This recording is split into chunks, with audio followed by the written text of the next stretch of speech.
All right, everybody. Thank you so much for joining us today on the Cleaning Hustle podcast. We're super excited today.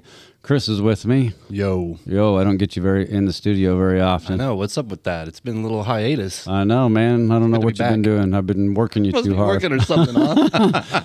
So today I'd like to introduce my very special guest, Charlie Ramshaw. And so, Charlie, just tell us a little bit about your company, the name of your company, where you're from. Yep. And we'll lead in from there. For sure. Well, thank you, first of all, for having me. Yeah. I appreciate it. You got a beautiful office and a beautiful space. So it's great to be in Dallas and spend this time with you guys. So name's Charlie Ramshaw. I started the business out of my parents' basement in 2013.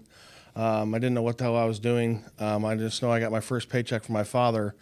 And I go, well, I'm trying to get married, buy a house, and have a dog. And I go, I don't think $817 or $75 is going to cut it. Right. So this is a failure to launch success story. Okay, gotcha. I said, oh, Dad, why did I go to college anyways? And he said, you'll figure it out. And I was like, oh, okay. So, the back of my hair stood up, and I was like, well, I'll figure it out. So what did you actually go to college for then? Construction management and business management. So you had a little bit of the management training. Yeah. Well, and like my wife always says, right? She's like, you don't understand what you've realized when you grew up in the owner of a business owner, right? Through osmosis. Yeah. And seeing the business and being built and what it takes and the risk and sacrifice. And so, because me and my dad were pretty close. So had very fortunate to be able to, spend my whole life in a very successful, man of your word type of business. Right. Yeah. Still in business today, and so building that out, we had a commercial property management meeting every Tuesday at 2:30, and I kept seeing cleaning every month. I'm like, okay, I don't really want to be a janitor, but I like seeing that number every single month. And he's like, Charlie, why don't you just start a cleaning company? It's common area spaces, it's public restrooms, it's whatever, some tenant offices, no big deal. I was like, all right. So one day I was driving down Kirby Avenue in Champaign, Illinois. My last name's Ramshaw. I called my graphic designer buddy from college, and I said, man, I need a RAM. I need a RAM. He sent me some renderings. I have them. The first one's above my office. Oh wow, cool. In Cincy. And I was like, no, I need a tough RAM. And if you zoom into my RAM, he's got like a smirk and he's like biting down. It's kind of like all chips in my teeth. Right? I'm a pretty intense dude. So RAM Clean was formed. I would work for my father and then go clean the properties at night. Shortly after that, I was like, I'm a terrible janitor. I need to hire an employee. Got one employee, built it that way. And then I didn't really do much with it. I had a couple accounts. My wife always likes to tell this story where I had landed I thought, I was rich, right? I was cleaning my dad's stuff, and I landed cleaning a bar 7 days a week on campus. Oof, that sounds rough. That sounds rough. Looking back on it, the worst cleaning ever. But at the time, I was like, oh, I made it, right? Yeah. Me and her would clean the bar every Friday and Saturday and Sunday. First married, cleaning the bar 3:30 in the morning. Go in there and clean the bar. I mean, from manager's shit on the floor to puke, to vomit. I mean, literally the worst cleaning in the world. Gosh, and I'm surprised your bears made it through all that. I mean, kudos to that. Kudos to Allie, right? She's like a absolutely. She's a rock star. And so I was like, go through that episode and the cleaning the bar and sat there. I was buying properties at a sheriff's sale, and I had multiple businesses I was involved in at 25. And what stuck was the reoccurring revenue, right? And then when Allie, she was like, hey, I don't really like Champaign. I want to move back. I want to move home to Cincinnati.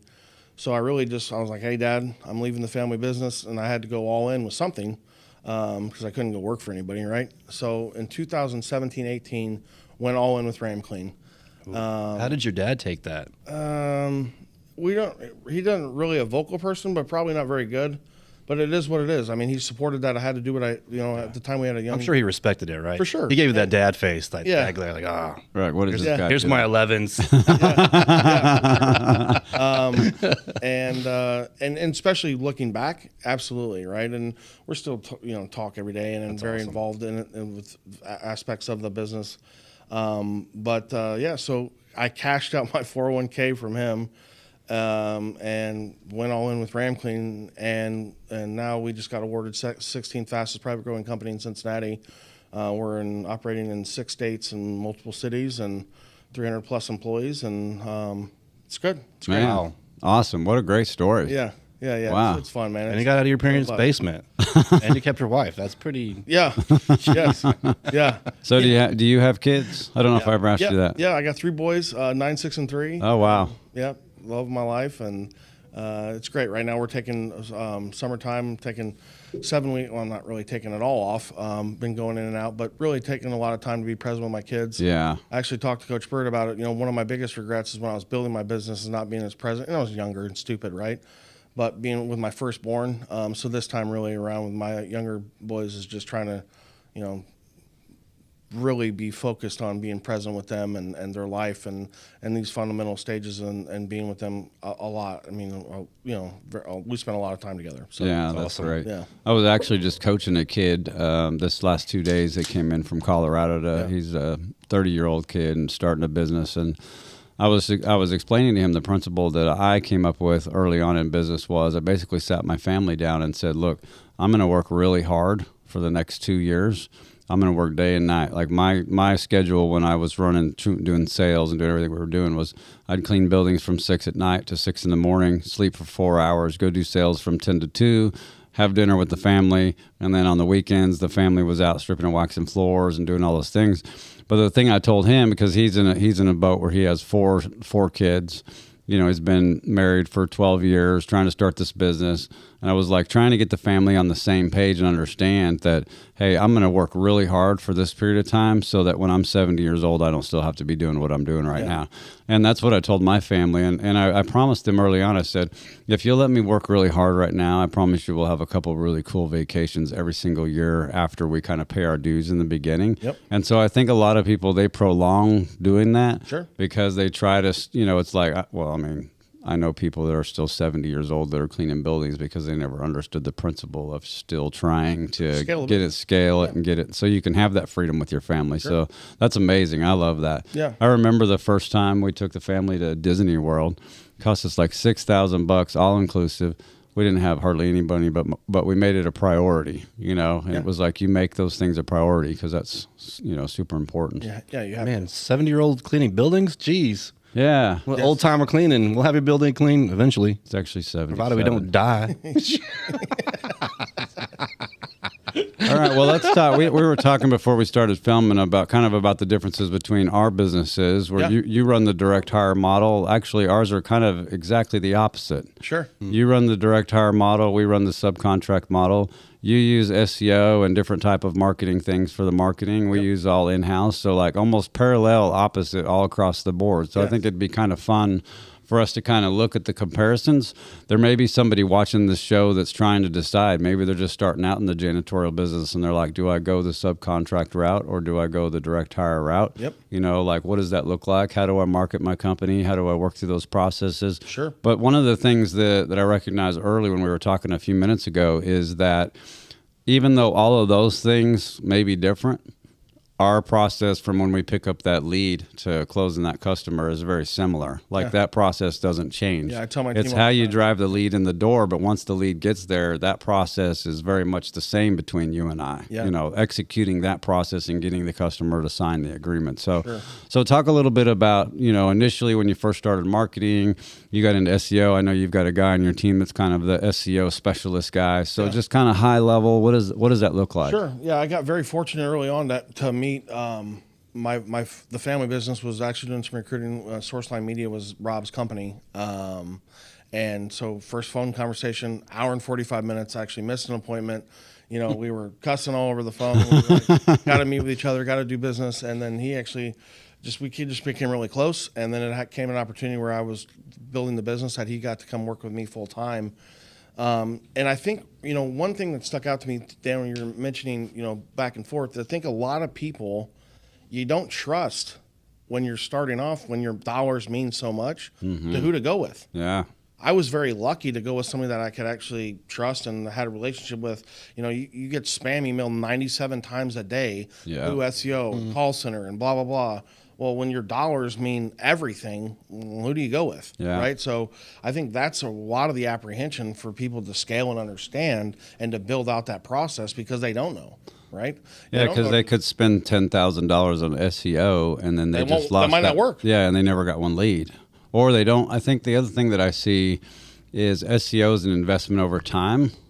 You know, it takes 4 or 5 Yes. months for that to actually start bringing. Sure. And so what I've seen with some smaller organizations is they commit to SEO, but they only have 5,000 in the bank to do the first month. Yep. And then they get to the second month and they're like, what's going on? Because somebody didn't take the time to explain to them, hey, you really need to have enough money to invest 4, 5, 6 months before you're going to start seeing any kind of return whatsoever. Yep. So, And then to piggyback off that, you better have your lead process to close ironed out, because I was gifted, you know, from my mother to be able to sell and be an extrovert. A lot of folks, they can't afford a sales rep. So if the lead does come in when you're newer and starting off, you know, what happens with that? Who's going to sell that? Who's going to close that? Who's going to make the scope of work? Who's going to do the contract? You know, who's going to do all those other things so it doesn't drag out forever so you can pencil in the deal, right? Like I tell my team all the time, speed wins. Yeah. But when you're starting off, it's hard to speed wins, right? You don't have all your ducks in a row. well, and you get mental blocks. So you get a really good proposal, and then you start off with, well, I don't know how to even price it. Yep. So then you get stuck for a week just trying to like, what's a good price? Yeah. And then once you get a good price, you're like, well, I really don't have a proposal put together. What's that supposed to look like? Sure. And so it takes, you know, a newbie maybe like 2 or 3 weeks. And by that time, It's over. us guys who are pros in the business have already, Smoked you. yeah, we've already signed the deal and we're moving on down the road. Yeah. So, you know, early on, obviously, we had to figure those things out. Yep.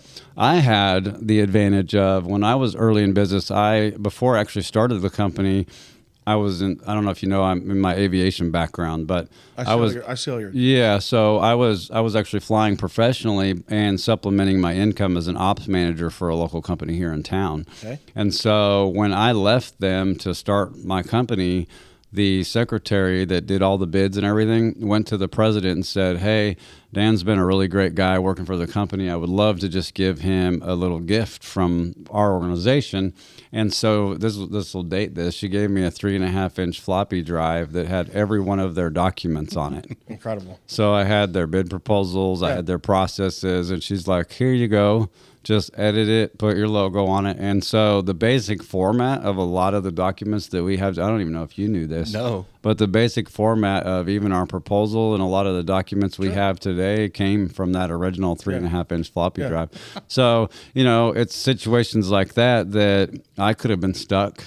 You know, so anyway, continue on with that. No, and that's fantastic. And I look back on like my first invoices and the first entities, like I was an LLC, now, you know, incorporated and all that stuff.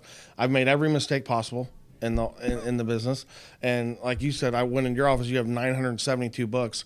You learn by reading, probably personal experience versus no personal experience. I just learned by running my head into a wall. I think that's the majority of us. You're okay. You know, the RAM, right? So what was your process for finding out what the pricing was in the market, developing that scope of work? Did you have a mentor within the industry? You had to have somebody that gave you trial by error in the beginning, right?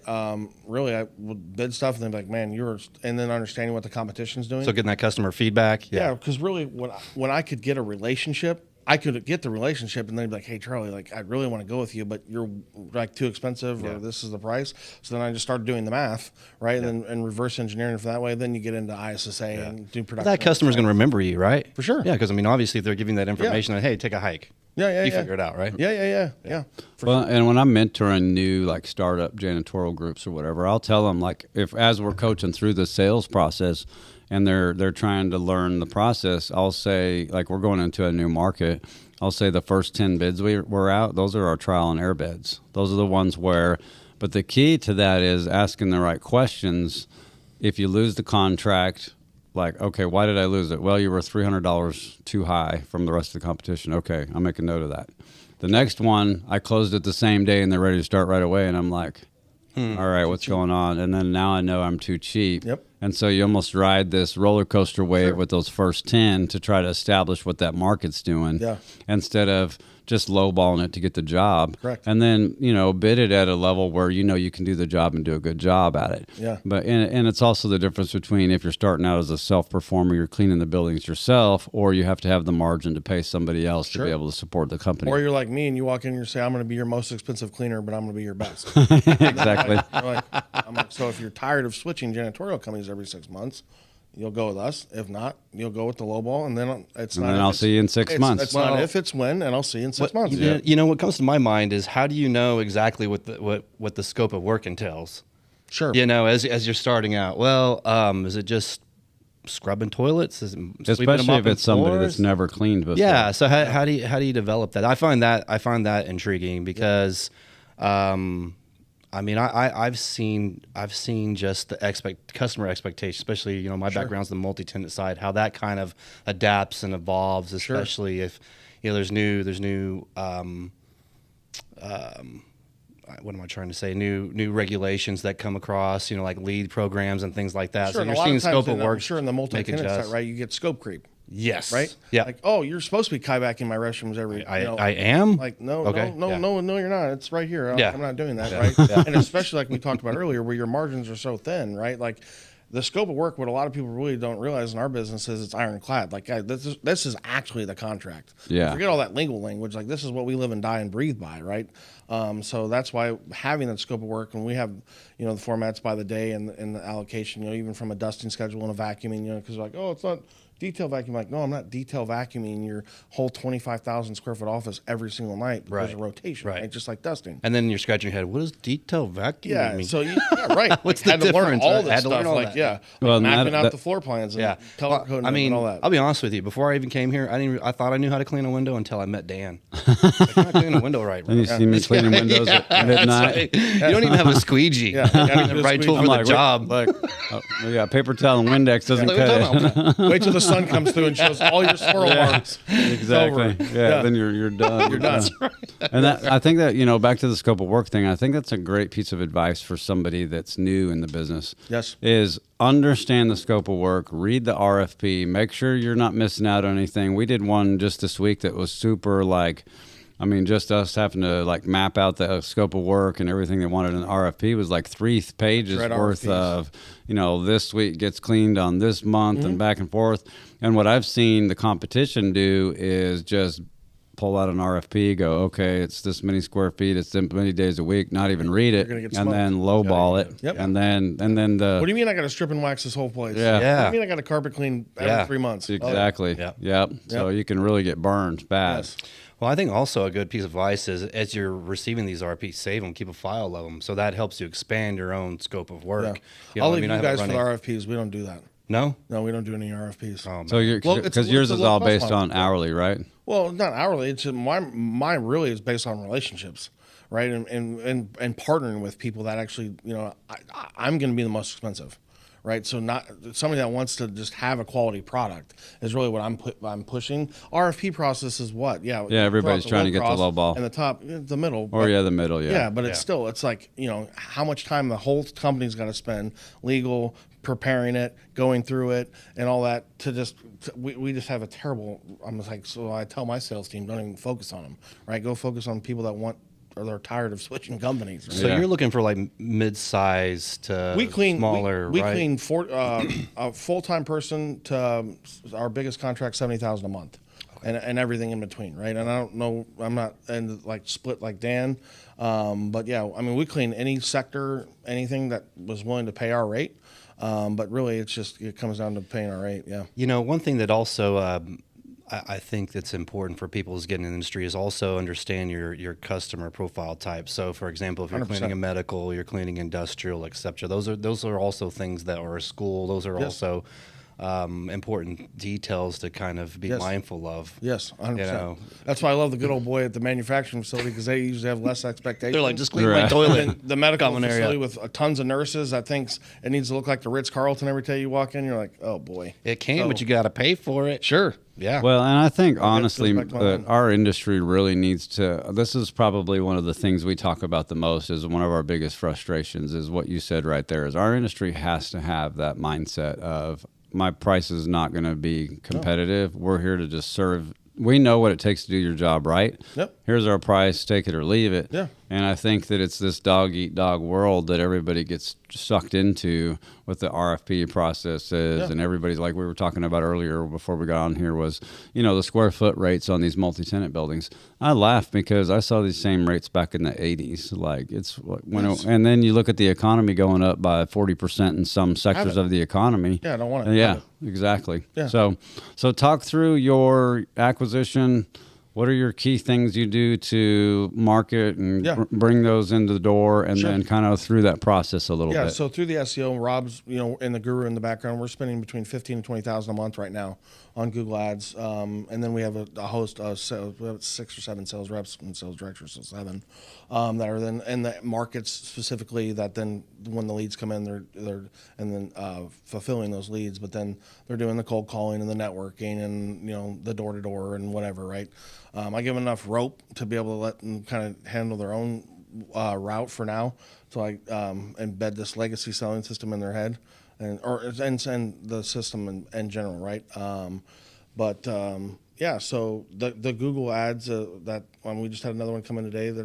It's a love-hate relationship with Google because they change it all the time. Yeah. So it's something that you can't just set it and forget it. Right, like Rob's constantly working on it and doing different display ads and different text and different things, and it's just one of those, again, right, when you're new to the market, understanding all the complexities of it.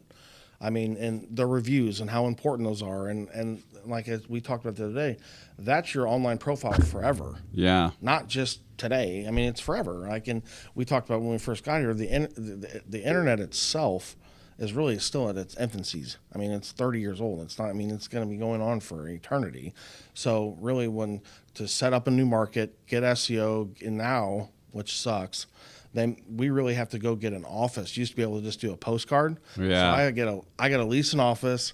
We got to set it up for RamClean. You got to make the video for Google. You got to, what I mean, even markets where we don't have anybody there yet, because then you can start the local organic SEO, which is really what pays dividends in the long haul. Mm-hmm. And then eventually you place somebody there in the whole 9 yards. But yeah, I got all these offices with nobody there, all over Hell's Half Acre. I have one of those in Nashville. Yeah, you know very well, right? Yeah. So that's not true. We have somebody there today. Oh yeah, we do have somebody there today.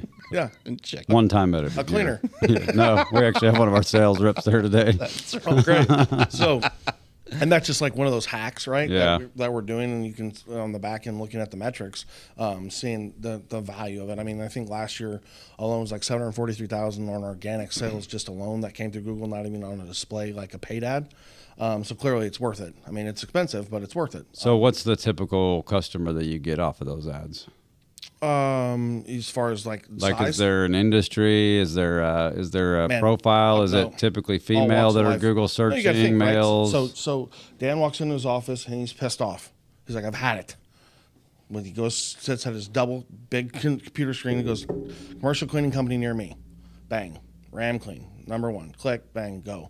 So it's anybody. Yeah. Right. And then how do you capture that lead? Do they email you? Do they call you? So there's a 1-page form that goes through and fills out their data, and then it goes into our system. We use HubSpot.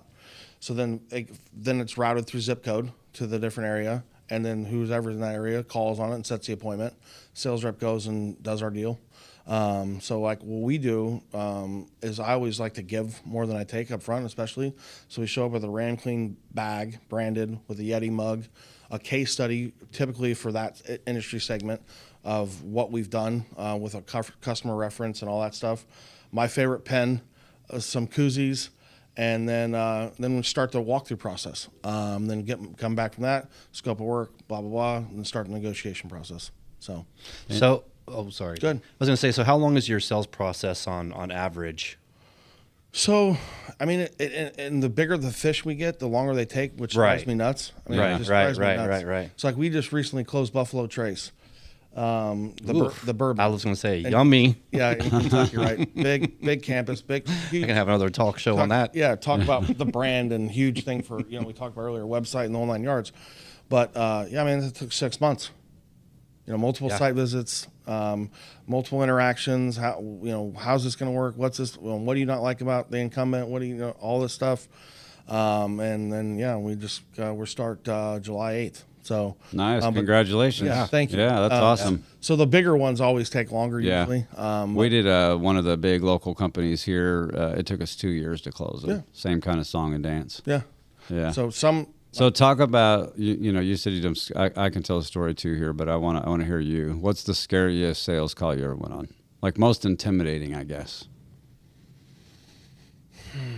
like when you I walk. know you're a big time extrovert, but if you're thinking about like what's the most intimidating, maybe early in your career, and you're like, man, this. It had to be earlier because now I don't. Yeah. I mean, really fear no man or whatever. But yeah, I mean, I think back to the first. I think back to like Vesuvius, one of my first customers, manufacturing facility, and you walk in. You walk in. I mean, Dan, I was 25. Yeah. I had no gray hair. I didn't have any of this stuff. You know, my head's white now.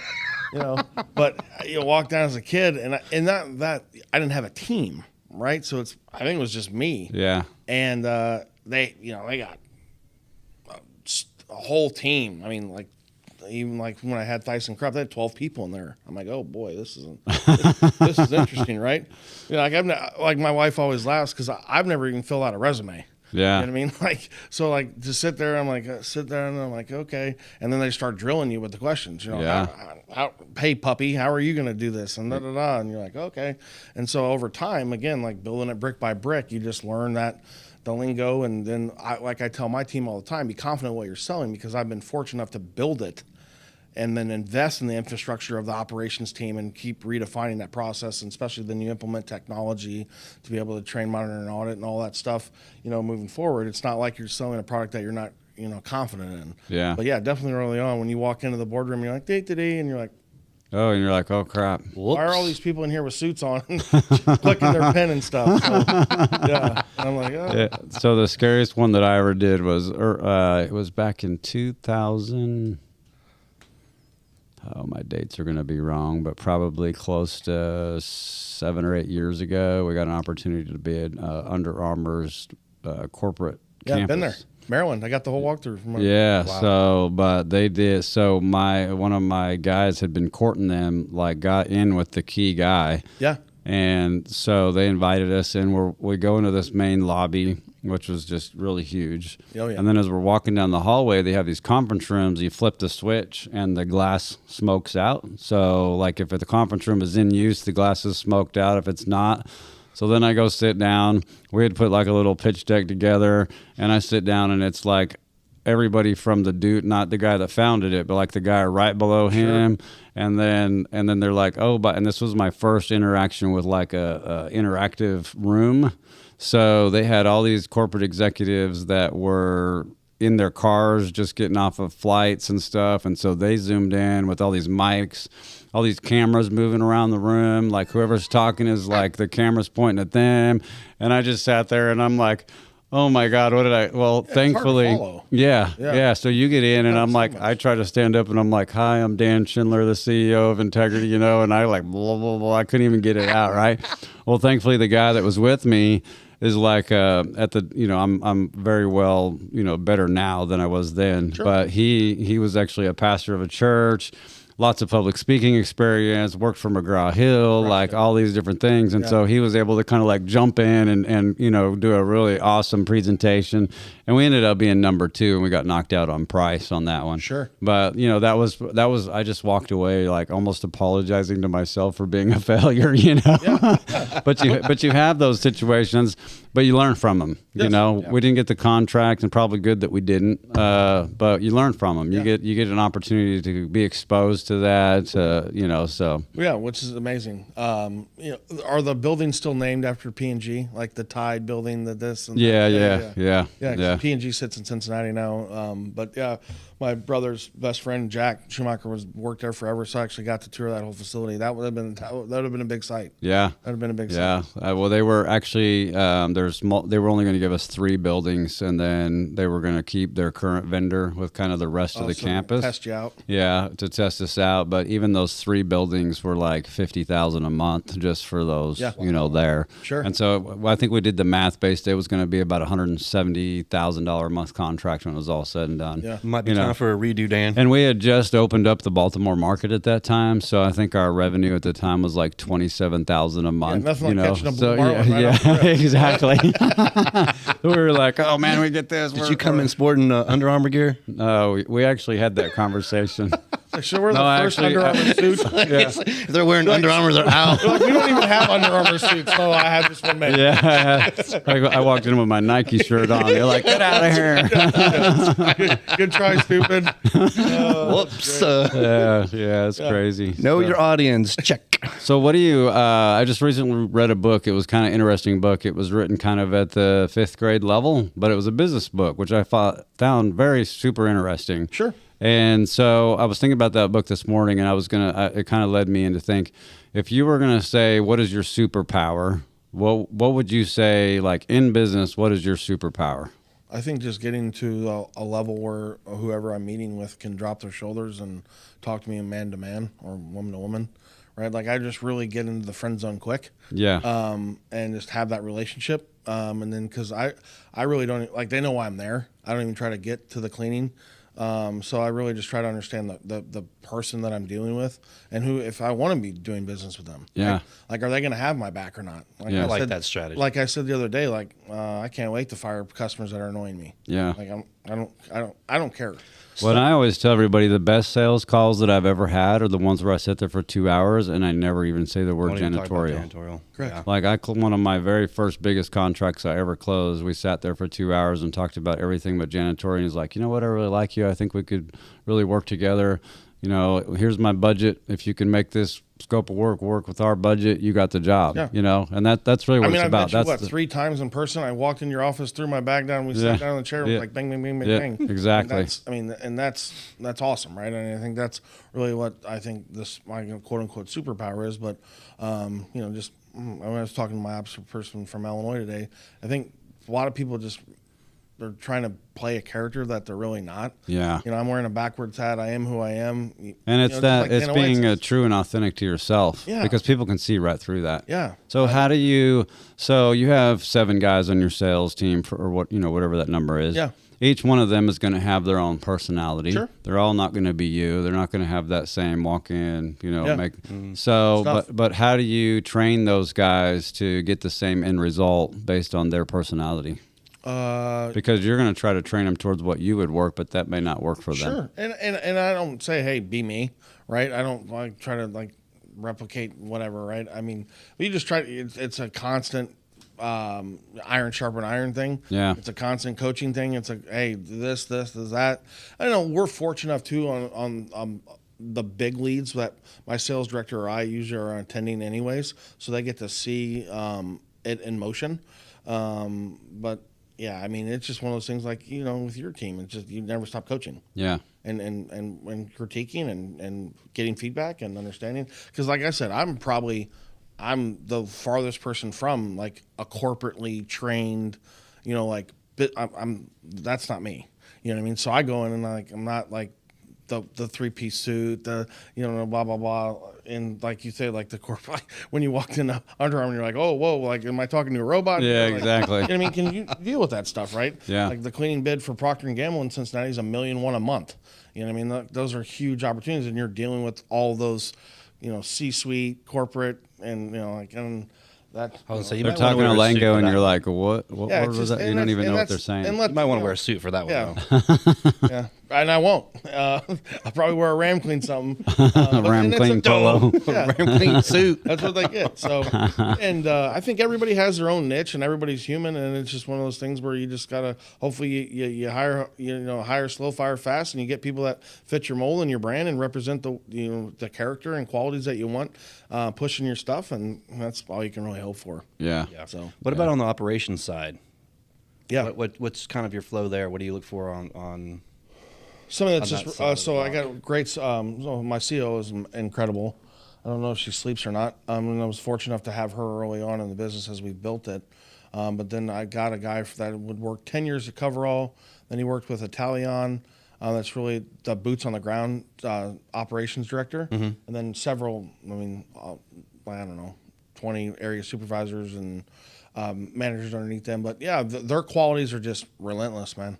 Yeah, Just, you have to be an ops. just relentless. Yeah. I mean, they're literally they get shit on all day, and they just continue to just navigate the customer and what we're believing. Because like I said, when we're selling what I'm selling, especially a quality product, you have to deliver on that. Yeah. Right. So you have to be able to invest in the infrastructure and the quality, and having all those systems in place that back up what you're selling. Yep. You can't go out and sell. Like I told I'm the owner of the company. I can't go sell and then turn around and start the contract, and I'm getting those phone calls. That doesn't work. Yeah, no, it doesn't work. And I don't get those phone calls. Right. I'm just in Dallas filming podcasts. Exactly. You're selling the scope of work, and you're selling your ops team. Yeah. I mean, you really are the finished product. Yeah, absolutely. And creating the picture of futures. That's what you're. Yeah. I mean, the big thing is when you're going in too is, like I said, you can sell and have all these nifty stains and all that other things, but what separates you from a quality product versus the other guys? And then you have to go into that. And clearly, like you're saying, you're selling your operations team. You're not selling the sales team. You know what I mean? Yeah. You're selling what's going to come behind and actually execute day in and day out on what the product is at hand. So yeah. So how do you monitor the ops side? How do you keep that consistent? Technology? Yeah, timestamp photos.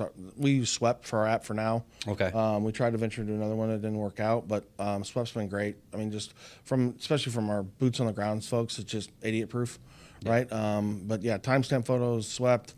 And a lot of area supervisors and checking in and under quality, and then folks during the day. Yeah, monitoring. Because that with the subcontractor model, it's a little bit different. I think since you're partnering with somebody that's personally invested in that property and they want to do a good job because they're not a direct hire. So how do you manage that where it's kind of, we look for trends. Right, so I don't want to say 3 strikes you're out, but I mean, more or less that's what it is. There's different escalation points before you have to make a change for the employees themselves. Yeah, absolutely. Yeah. One is just following along the breadcrumb trail, like how you're supposed to be cleaning the facility, how you're supposed to be, uploading those photos, and then the area supervisor reporting back does it make grade or not, and that's the biggest thing about having the inspections. You know what I mean? Yeah. So if you're having the timely inspection, especially on the size of the account, on the frequency that it needs to be, and they're making grade, that's obviously a good sign. So let me ask you one question: Is it part of your MO where your ops managers, when they're checking in, to have that conversation with the customer that they're building that relationship? Yeah. Because you had mentioned earlier before the podcast about how referrals are very important to your business. Sure. And I personally think, we had that conversation this week that that's really on the ops team. Yes. Because they're going to come to us, hey, I'm thinking about expanding here. I'm opening up some new facilities. I really like you guys to jump on board. Yeah. So you know what? Let me put you in contact with our sales rep, and they'll take it from here. But it's that ops manager that's having that face-to-face every 100%. Day. Like you said, they're eating that turd sandwich every single day. Yep. Get in front of them, get in front of the customer and taking the hits. It's a great story. So during, it was not COVID, it was coming out of COVID, but I took, we talked about the meeting with competitors earlier, and I'm always like, yeah, sure. And my sales rep was like, really? You're going to have breakfast with them? I was like, he called. I'm like, yeah, sure. So I met with a competitor of ours. And he's local right there in your town? In Cincinnati, yeah. They did full facility maintenance, but their janitorial arm was absolutely failing. They didn't know how to hire the right people. They didn't, and I even laid it out for him. And my sales rep came out of the breakfast, and he's like, why did you tell him everything? I said, because he won't do it. Right. And now we literally, we've taken over all of their janitorial for them. But one of our largest customer is a charter school in Ohio, and we started in Columbus. And I went up there and met with Tom, and we talked about. He's like, well, how are you going to be better? Blah, blah, blah. Went through the whole deal, and now he gave us 2 or 3 at the time. Fast forward 3 years, I think we cleaned 27 of them now. And we just started 7 of them in Cleveland. So now we're in Cincinnati, Columbus, and Cleveland. And just like we were talking about customer referrals, they've taken us to those cities and then get the office and then start building out through SEO. And that's how we've been able to expand. But it's really nice to expand in markets when you have revenue. Yeah. So you do hit that home then, right? It's again, that's one thing that we try to do here is make sure that our ops team has that face-to-face time. Sure. Has that. Yes. Because we call the ones that don't want to do that ops ninjas. Yeah. Like we had a guy that worked for us years ago, and after we sort of started looking at his inspections and the processes he was using, then we were hearing feedback from the customer that they're like, we never see this guy. And then we'd go back through all of our reports and be like, well, he was in your building this day, this day, this day. They're like, well, we never saw him. Well, then we started watching the trend and discovering that he was actually just kind of sneaking in the back door, inspecting, didn't want to have that relationship piece. And so that's really why he's no longer at IFS, because we were like, no, you start your inspection by walking in the door, going and finding the contact person. If they're available, at least say hi. If they're on the phone, like make it a habit of at least walking by their office and waving at them so they know you're there, 100%. because it's out of sight, out of mind. But if they never see you, then they think, well, these guys are never checking on us, whatever. Even though on the back end, we had all the inspections, we had everything that showed he was doing his job. Sure. But as far as the client-facing side of it, they were basically like, this dude's never here. Yeah, you and know? I think do it on the way in and on the way out, because that's what I used to do. It's like, hey, I'm clocking in. Hey, I'm clocking out, because then it gives them a little idea of, oh, wow, you know. And go out. You're like, you know, if you're in there, Wasn't a trash and dash. yeah, exactly. You know, you go by, they're on the phone. You loop back around at the end, they're not on the phone. Poke your head in. Yeah. Hey, you got anything for me? You know. Yeah. But it's, you know, we're sitting here talking about that, and all three of us are like, yeah, that's so basic. But the reality of it is some people don't understand how important that really is. Well, you're buying something with that. I mean, let's all be honest here. You're buying a dude time. You're buying grace. Because we're all going to, there's going to be a screw up somewhere, some point in time. Yeah, and you have that relationship with them, and especially when you tell them, you're like, hey, I'm not going to be perfect. No human's perfect, right? I'm buying some credits with you. And especially if you say, hey, we're going to have a staffing change. Give us a couple weeks here, you know, and having that communication back and forth. So, especially in why are we doing that? I never see you. Right. How do you know we need a staffing change? Because everybody quit. That's how I know. What's your name again? What are you doing in my You haven't building? been looking around. Never know. So yeah, it's a very integral part. Especially like you said, the opposites, and you know, we talk about selling and indirect selling, and that's been you continue to, as you know, go down the years, a humongous part of it. Yeah. Well, your reputation's value is brand. more valuable than anything else, right? That's just what we were talking about yesterday. Yeah, at lunch, because is the value of reputation. Especially if you're dealing in the multi-tenant world. I mean, your reputation, it's so fragile, you know, and it can spread within one property management company, and then that can blow out of control and hit other property management companies throughout the industry. And before you know it, I mean, that trickles down from your multi-tenant model all the way down to your single-tenant model, you know, across various industries. So it's very, very important to be mindful of that mindset of, hey, I got to be in my buildings every single, you know, week, build that relationship. Yeah, and even better than that, I mean, what I love is that when you're having, you know, our operations, me and my operations director, we take our customers to lunch. Yeah. So then you sit down and you're even developing that even more, because a lot of times for me, especially as we continue to get more and more widespread, you know, time's valuable. I don't get to have those all the time, you know, that interaction after post selling and having that relationship with them. So getting to be able to sit down and having lunch and breaking bread and talking about their family and everything else going on. Yeah. You don't think if we make a mistake, they're like, hey, I'm not going to go tell my boss. I'm just going to let the operations person know it's no big deal. It pays astronomical dividends. Yeah. Plus, you're in a neutral place. You're not in their facility. You're not in that. You're just in this neutral, relaxed environment. Yes. You know, we actually try to get our ops team to do an actual customer lunch schedule so that we know each one of those customers are in rotation where we're taking them to lunch. And 100%. So, you know, and that's actually helped with. We're working on one right now with a customer where we've taken him to lunch, we developed a relationship, and then we ended up losing the contract. And now it's gone full circle because he remembered the relationship, and he's like, hey, things are falling apart. I really want to re-engage with you guys. Yeah. And then we've implemented some new processes, which has re-engaged him even more. Yes. And so even when you lose a customer, you still maintain that relationship. Don't burn any bridge. You know, because there's sometimes things happen out of that particular person's control, and then, you know, they're going to do what they can to try to get you back at some point. But you still play a little hard to get. Yeah. I'm just like, what?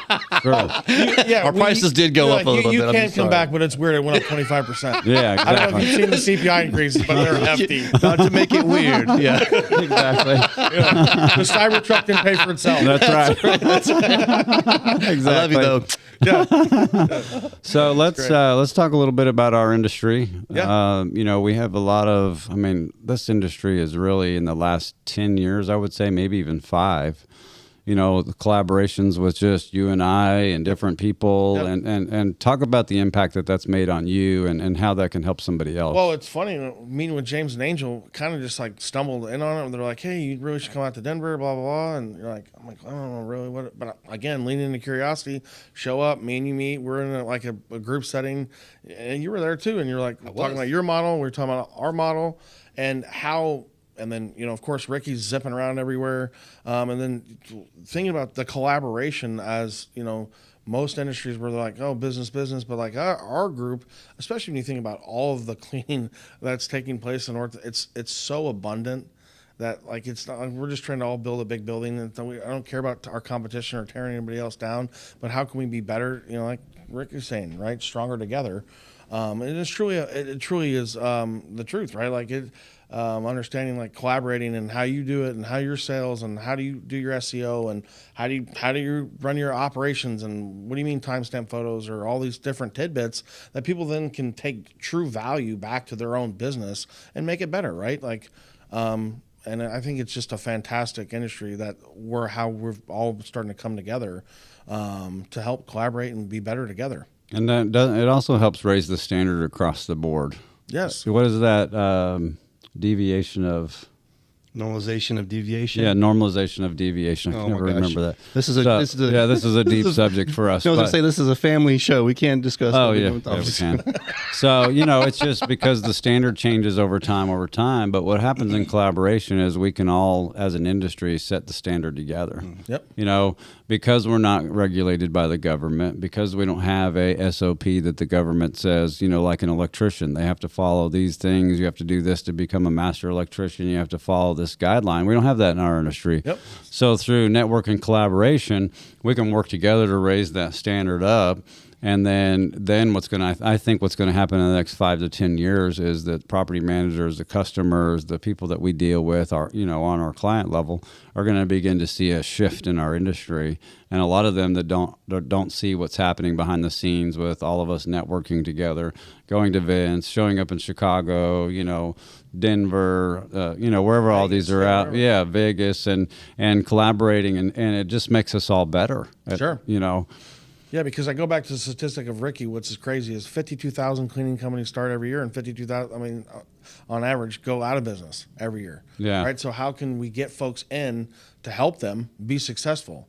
You know, when we're talking about these different things where we've bashed our head up against the wall to make these mistakes, you know, with technology, this podcast, all the other things that are available, Reddit resources that weren't, you know, only a couple of years ago, that people can listen while they're cleaning and be like, oh, I can do that, and I can do, you know, I can implement that, and that'll help me.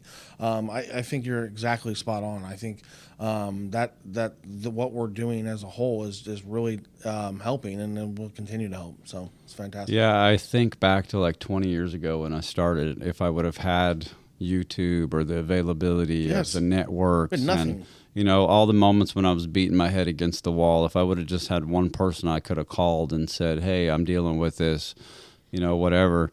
I recently just got involved in a CEO group for cleaning business owners, and there's just 5 of us in the group. And so our first meeting, you probably know Randy Martin, but he kind of put the group together for us. And so, and they had, you know, 10 people that were interested, so they created 10, you know, 2 different groups. But one of the things I said to the group was, because they're going to have like a monthly meeting or whatever, but one of the things I said to the group was, I said, we need kind of like an emergency code. Like, I'm a CEO. I've got a massive decision I'm trying to make.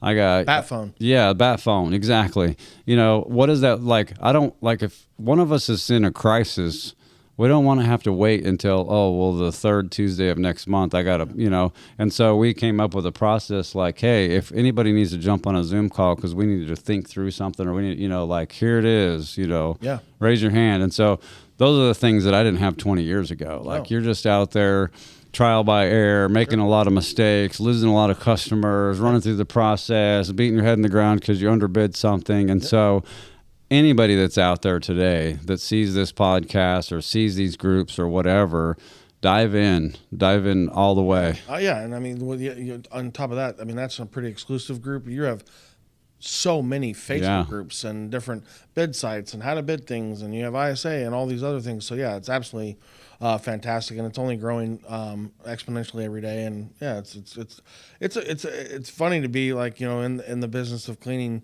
at the ground level, but looking at the scale and what the folks are doing, because yeah, it's great together. It's been fantastic. Yeah. So do you have any closing thoughts for everybody? No, No. I don't. Go out and make it happen. Yeah. Go out and rock and roll. Yeah, I mean, yeah, you just know whatever. I think the biggest thing for people to take away is whatever your brand is and what you're trying to build as a company. You know, to take that and run with it. Yeah. Right. You know, everyone's doing different things, and that's the other beauty thing with cleaning, is there's so many different segments. I mean, I'm learning different things. You know, hospitality vertical we talked about. There's so many different ways to be able to make it in this business. So just take what your niche is and run with it. Yeah, go for it. Yeah. Go after it. What about you, Chris? You got anything? No, I thought a lot of good conversation here. Again, thanks for coming out. Yeah. It's good to see you again. Yeah, Yeah, absolutely, man. Gosh, Denver seems like so long ago. Yeah, it's going to be here Jeez. before you know it. I know. We'll give them a little plug. So is that what we'll see you again? Is out in Denver? Yeah, That's unless you want to come to Florida. I mean, Yeah, we'll come to Cincinnati. Florida. I'd love to Skyline come to Chili. Florida. That sounds great. Yeah. Florida sounds better than could use- Cincinnati. I could use some sun. Yeah, Cincinnati. No thanks. Yeah, come on down. It'd be fun. Well, Charlie, thanks for being on the No, show thank you, today. guys. Appreciate it. It's Thanks for awesome. coming out here. We thoroughly enjoyed hanging out with you and talking shop a little bit. Yeah, it's great. All right, thank you. Brother. Safe travels. Yep, absolutely.